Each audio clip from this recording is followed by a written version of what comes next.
there. It's really pretty much just keep going as you are at the moment, because these boundaries are coming along really nicely. Yeah, absolutely. I don't think really Hetmyer needs to be doing any more than what he's already done through the tournament.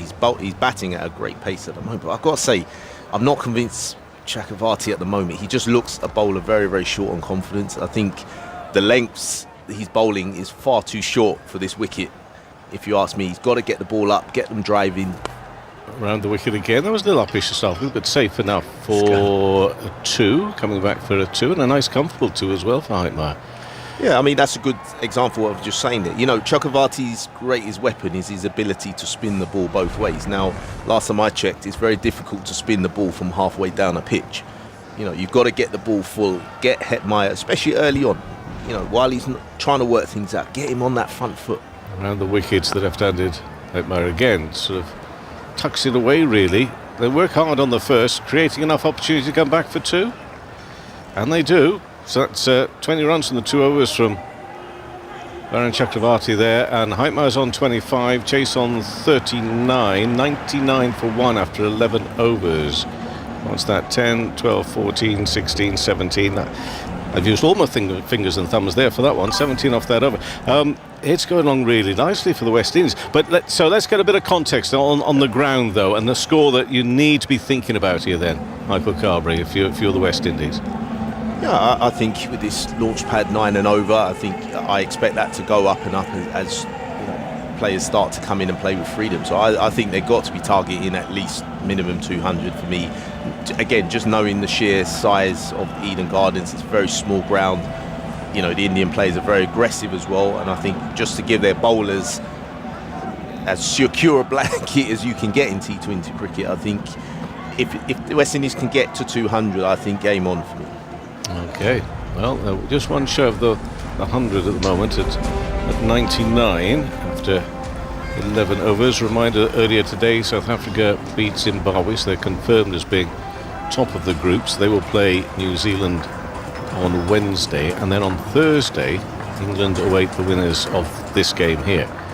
It was an interesting game, pretty comfortable in the end this morning for South Africa, but an interesting game all the same for Zimbabwe to finish a tournament of which they've certainly been taken note of. Bumrah is back on. They need special things here from a special man. Will they get it? Well, first ball of his second over in the 12th, just gets on top of it enough Hetmyer to Chase, beg your pardon, just to work it away behind square on the offside. Brings up the 100. 100 for 1 in the 12th over.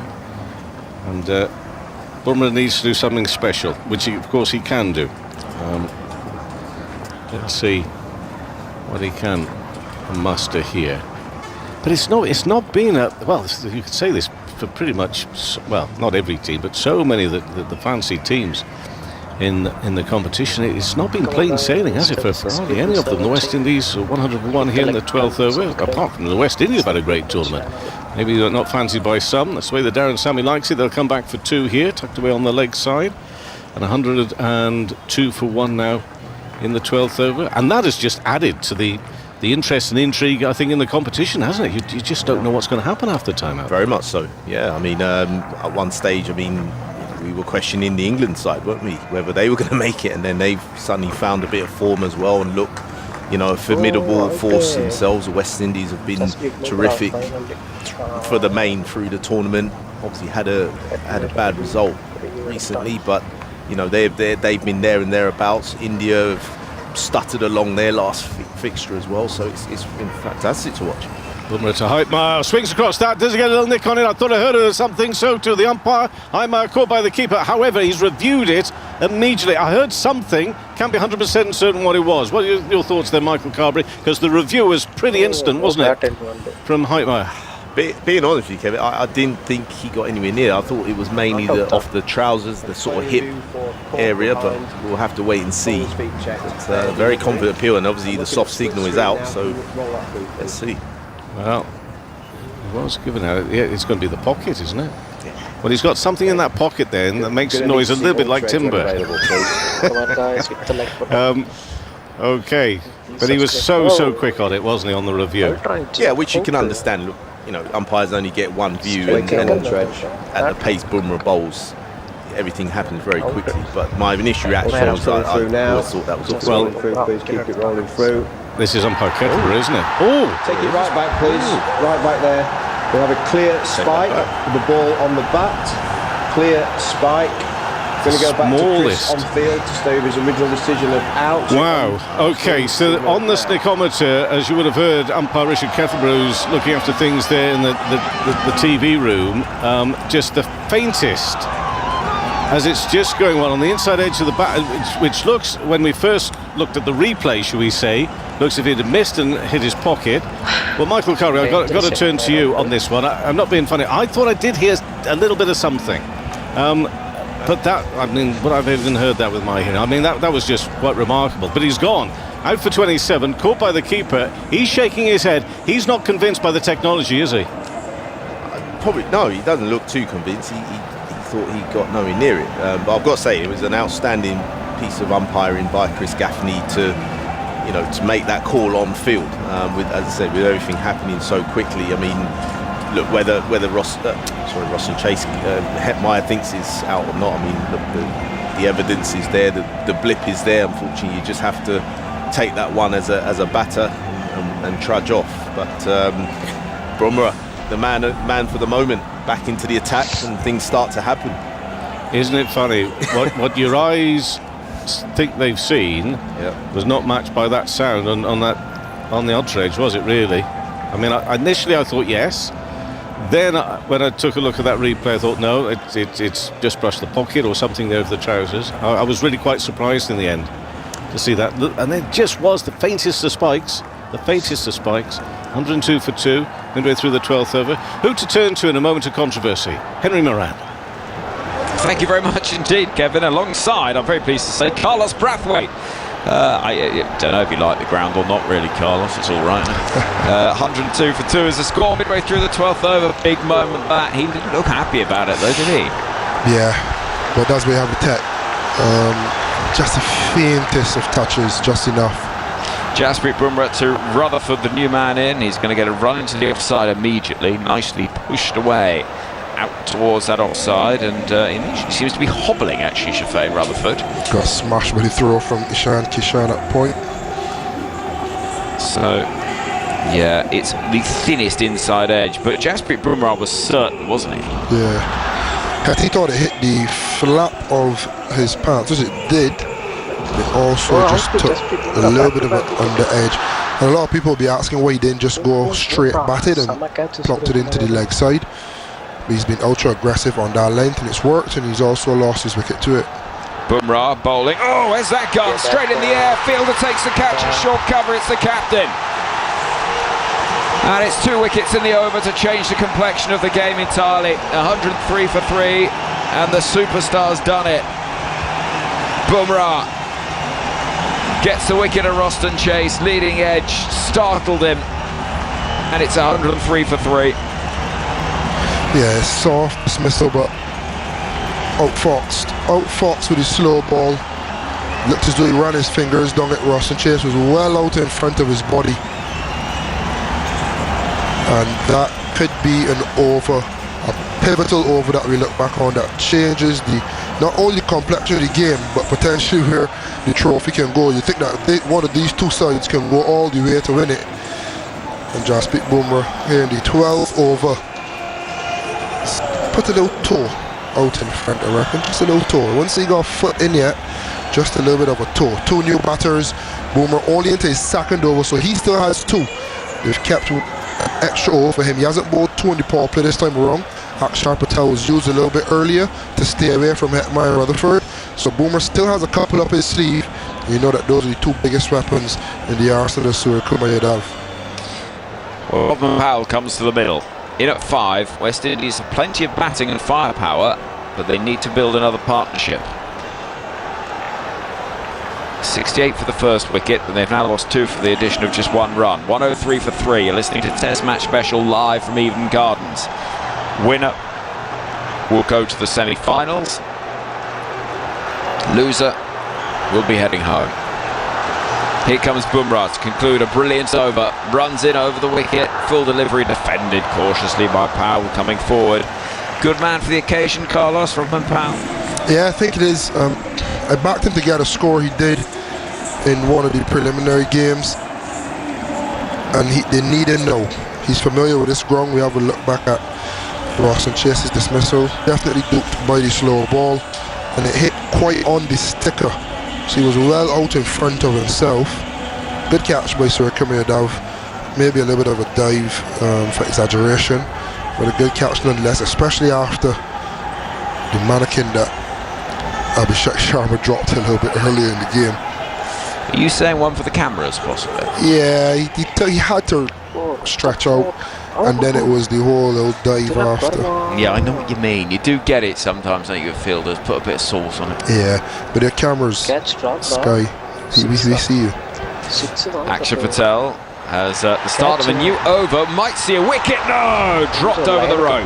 Tilak Varma, who loses his hat and a mad mop of hair is revealed. He couldn't stop it. Rutherford gave it a big old heave out towards mid-wicket.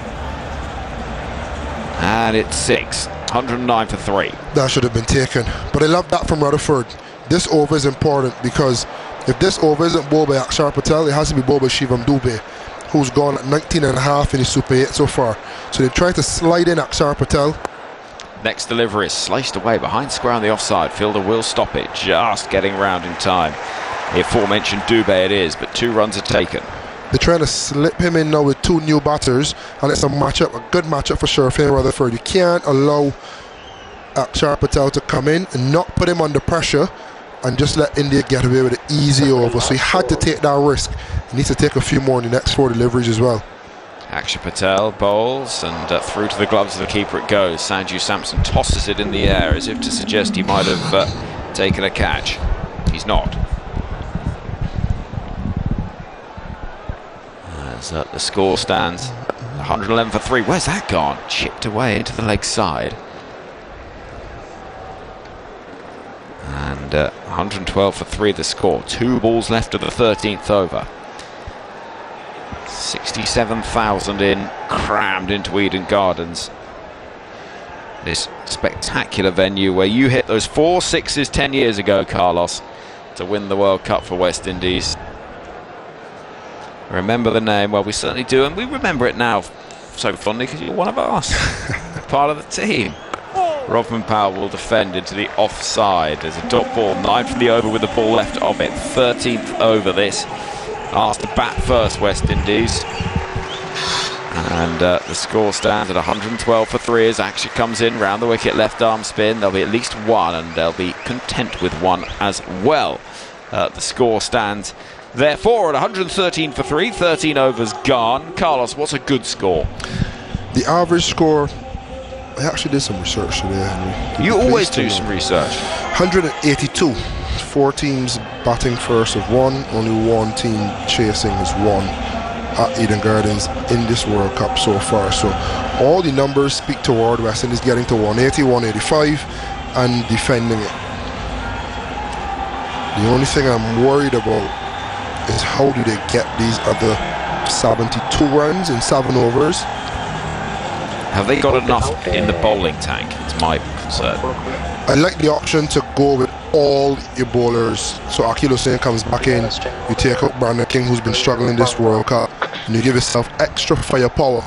Powell waits for Chakrabarti, who loves that. He's howling, imploring umpire Gaffney to give the decision. Looked good. Did look good, but nothing doing. And will Sirikumar Yadav be convinced by Sanju Samson to go upstairs? They've got 2 reviews remaining. Yeah, he's going to have a look, a little curl of the upper lip, and yeah, all right, we'll have a little peek at this. And go upstairs to Richard Kettleborough. 113 for 3. Is Powell about to be dismissed? We have a player review for LBW. Original decision is not out. It's a fair delivery, bowler's feet checked. Looking at split screen now, if you can roll that right through, please. Oh, I tell you, what's that missing? Excite? Clear gap between bat and ball. Let's just confirm the ball check, It looked really good. Because this Sanju Samson's foot coming outside, so maybe it's just sliding down. Please keep it rolling through. Umpire's call. Keep it rolling right through. Well, given not out. Clear gap between bat and ball. No bat involved. We'll go to ball tracking when ready, please. Here comes the definitive technology that will decide the fate of the former West Indies skipper. Rovman Ball Powell. tracking coming now. Pitching outside off, impacted line. Wickets umpire's call. Chris, stay with your original decision of not out. Stand by. Well, it's one of those umpires' calls where On-screen signal now. it was quite a lot of the ball wasn't hitting the stumps. Yeah. It was more. It was about 3/4. Good decision. Good decision. Yeah. Yeah. I think ultimately you can understand why he reviewed it, but you can also understand why the decision didn't And go. that is why umpire's call is a thing. Baron Chakravarti to Rovman Powell, who deep in the crease will whip the ball into the onside. No interest from Rutherford to try and accumulate anything more than just that single. 114 for 3. I just wonder if the fact that the West Indies been running so many twos saved Rutherford on that occasion, because Tilak Varma was 4 to 5 meters off the boundary trying to save 2, and because of that was only able to parry it for 6 when that catching opportunity came. Baron Chakravarti round the wicket, clipped into the onside, and Sampson, the keeper, will move to his right to pick up.